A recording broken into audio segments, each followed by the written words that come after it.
अंबेडकर, कुछ तो भारत का और गांधी जी का ध्यान करो।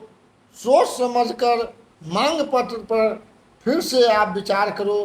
जी हाँ दोस्तों, बहुजन विमर्श चैनल के इस 88वें एपिसोड में आप तमाम दर्शक महानुभावों का हार्दिक स्वागत और अभिनंदन।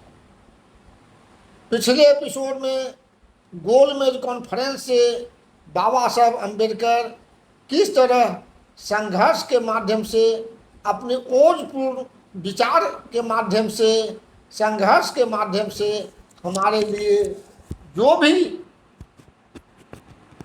वरदान लेकर आए वह हमारे लिए मुक्ति का पथ सिद्ध होने वाला था। लेकिन हमारी मुक्ति, हमारी बेहतरी, हमारा उद्धार गांधी एंड कंपनी को अच्छा नहीं लगा। इसके लिए उनके द्वारा पूरे देश में रोषपूर्ण माहौल कायम करके जगह जगह उपद्रव, उत्पात, आंदोलन करवाया गया और खुद गांधी जी 20 सितंबर 1932 को यरबजा जेल में अनशन पर बैठ गए। देश भर में तमाम विरोध प्रदर्शन के माध्यम से बाबा साहब अम्बेडकर पर यह दबाव दिया गया कि डॉक्टर अम्बेडकर, हम हिंदू धर्म को एक होते हुए देखना चाहते हैं, एक रहे, यूनाइटेड रहे, ऐसा हम देखना चाहते हैं। लेकिन आप अंग्रेज़ों की साजिश का शिकार होकर उसके डिवाइड एंड रूल की पॉलिसी को आप बढ़ावा दे रहे हैं।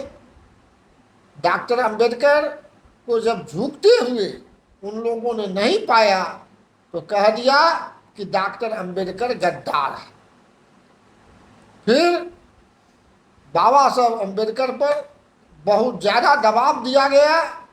बाबा साहब अम्बेडकर दबाव के नज़दीक नहीं झुके।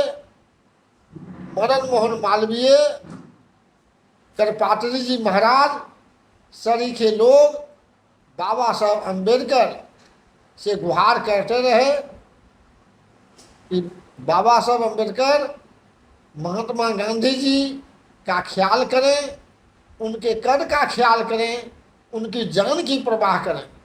बाबा साहब अम्बेडकर कहते थे कि गांधी जी की महानता में हमें कोई संदेह नहीं है, लेकिन उनकी महानता हमारे लोगों के लिए किस काम का, जो हमारे लोग जिल्लत की ज़िंदगी, अपमान की ज़िंदगी, दास्ता की ज़िंदगी जी रहे हैं, जीने के लिए अभिशप्त हैं, शापित हैं, और उससे उबरने का एक स्वर्णिम मौका हमें मिला है। तो गांधी जी विरोध कर रहे हैं। अब आप लोग बताएं, हमें अपने लोगों का हित देखना है या गांधी जी को खुश करना। बाबा साहब अम्बेडकर किसी तरह नहीं झुके। तो एक उपाय उन लोगों को सूझा। महात्मा गांधी की पत्नी थी कस्तूरबा, वह भी गांधी जी के साथ यरबजा जेल में आमरण अनशन पर थी, और कस्तूरबा आंचल फैलाकर बाबा साहब अम्बेडकर के सामने गई और कहने लगी कि डॉक्टर अम्बेडकर, आप पूज्य बापू को त्राण दें, उनकी जान की हिफाजत करें, यह आपके हाथ में है। मेरे सुहाग को आप देखें, मेरे सुहाग को बचा लें। बाबा डॉक्टर अम्बेडकर, आप विचार करें और आपका जो मांग पत्र है उसको आप खारिज करें। बाबा साहब अम्बेडकर कहे कि हमें भी चिंता है आपका सुहाग नहीं उजड़े, लेकिन अगर इस तरह के नाजायज दबाव को यदि हम मान लें तो हमारे करोड़ों लोग, भारत के करोड़ों लोग जो शोषित हैं, पीड़ित हैं, तंग तबाह हैं, उनका जीवन दुभर है और आगे बहुत ज़्यादा दुभर हो जाएगा। इसलिए हम आपके प्रस्ताव को नहीं मान सकते। फिर इस तरह से छल नीति काम नहीं किया तो दबाव की नीति चली, धमकी की नीति चली और बाबा साहब अम्बेडकर को धमकाया गया कि डॉक्टर अम्बेडकर, यदि आप अपनी मांग पर से पीछे नहीं हटते हैं, जो आपकी मांग है उससे पीछे नहीं हटते हैं, तो आपकी हत्या कर दी जाएगी, या आप जिन वर्ग के लोगों के लिए काम कर रहे हैं उनकी बस्तियों में आग लगा दिया जाएगा। बाबा साहब अम्बेडकर बहुत ध्यान से सोचे और ध्यान से सोचकर उनको लगा कि मैं जिनके लिए काम कर रहा हूं, अगर वही लोग नहीं रहेंगे तो फिर यह मांग पत्र का क्या महत्व है। दूसरा, यदि मेरी हत्या हो जाए तो फिर हमारे लोगों को त्राण दिलाने वाला कौन रहेगा। तो बाबा साहब अम्बेडकर गांधी जी से भेंट करके, गांधी जी से कांग्रेस के लोगों ने, और जो उस समय चरमपंथी और कुछ उदारपंथी लोग थे, भेंट की व्यवस्था करवाई गई। सहमति, पहले के भेंट में सहमति तो नहीं बन रही थी, लेकिन अभी फिर तो जो भेंट हुई उसमें सहमति बनते हुई लगी और महात्मा गांधी यहाँ के डिप्रेस क्लास के लोगों को मताधिकार देने के मामला पर सहमत हो गए। साथ ही साथ जो दोहरा मताधिकार था उसको समाप्त करने के लिए उसमें प्रस्ताव रखे। बदला में सरकारी सेवा में यहाँ के दलितों को आरक्षण देने की भी बात की गई, प्रस्ताव रखा गया।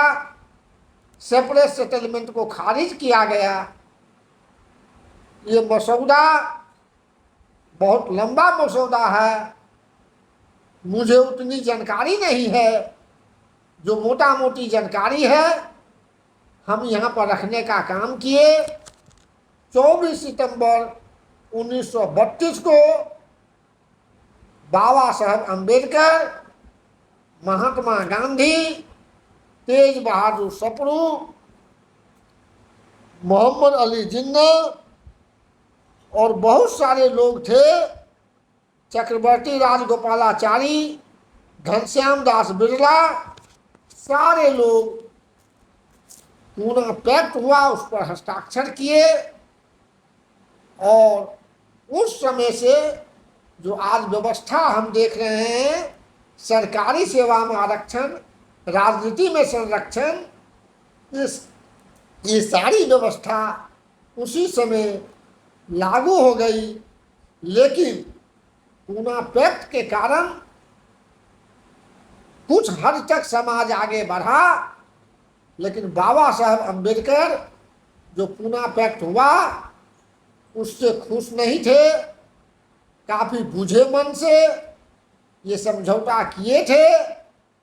जैसे ही बाबा साहब अम्बेडकर समझौता पत्र पर हस्ताक्षर करके बाहर निकले तो मीडिया उनको घेर लिया और कहा, डॉक्टर अम्बेडकर, आप गोलमेज कॉन्फ्रेंस के माध्यम से जो हक हासिल किए थे, आज पूना पैक्ट किए हैं, आपको कैसा लग रहा है। बाबा साहब अम्बेडकर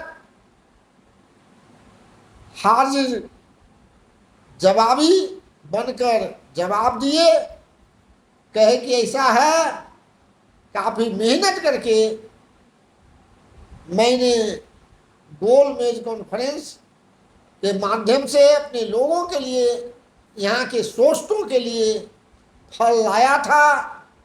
हम सोचते थे कि यह फल खाकर यहाँ के डिप्राइव्ड क्लास के लोग हेल्दी होंगे, रोग मुक्त होंगे, स्वस्थ होंगे, भारत स्वस्थ होगा, भारत मजबूत होगा।